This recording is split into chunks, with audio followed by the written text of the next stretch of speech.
त्याच्यावर जितेंद्र आव्हाडांचं स्टेटमेंट आलंय की धनंजय मुंडे यांनी राजीनामा दिल्यानंतरच या प्रकरणामध्ये दोघे प्रेशर आहे, सरकारकडून प्रेशर असल्याचा आरोप केले. कसं बघता तुम्ही असं सगळं? आता आरोपींबद्दलची जी हे होती त्याच्यावर पोलीस यंत्रणेनं कार्यवाही केली आहे. शेवटी सीएम साहेबांनी दिलं होतं की कुणाला आम्ही सोडणार नाही. माझ्या माहितीनं आपल्याला माहित आता मोका सगळ्यांना त्या ह्याच्यामध्ये मोकाखाली गुन्हे दाखल झाले, त्यामुळं ती पण मागणी पूर्ण झाली आहे.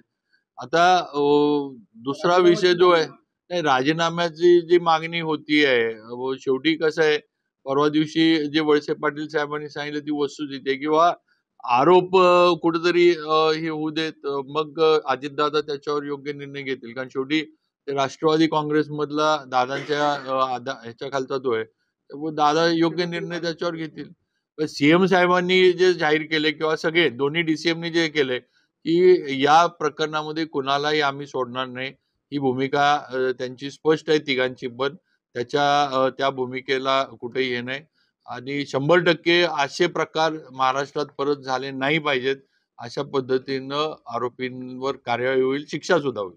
की आता तर ह्या शक्तीपीठ महामार्गाची घोषणा मुख्यमंत्र्यांनी केली आहे, त्याचा अजून पुढची प्रक्रिया काहीच नाही आहे. आणि शेवटी या महामार्गामुळं आता सध्या आपण म्हणतो ना, काय म्हणायचं आता, रिलिजियस टुरिझम म्हणजे आता म्हणजे टुरिस्ट पण येतात, पण ते धार्मिक स्थळांना भेटी देण्यासाठी दर्शनासाठी येतात.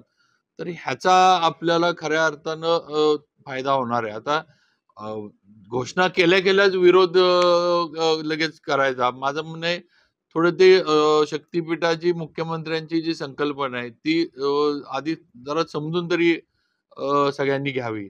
आज समृद्धी झाला, आज समृद्धीचा फायदा सगळ्यांना झाला, जेवढी कनेक्टिव्हिटी झाली.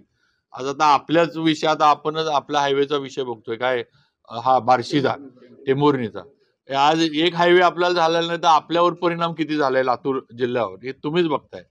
लगेच नुसती घोषणा केली की विरोध करणं हे योग्य नाही. तुम्ही माहिती घ्या त्या ह्याचं काय काय नाही, आणि मग काय असेल ते त्याच्यात काही चुकीचं होत असेल तर दाखवा तुम्ही, त्यात आम्ही दुरुस्ती करू.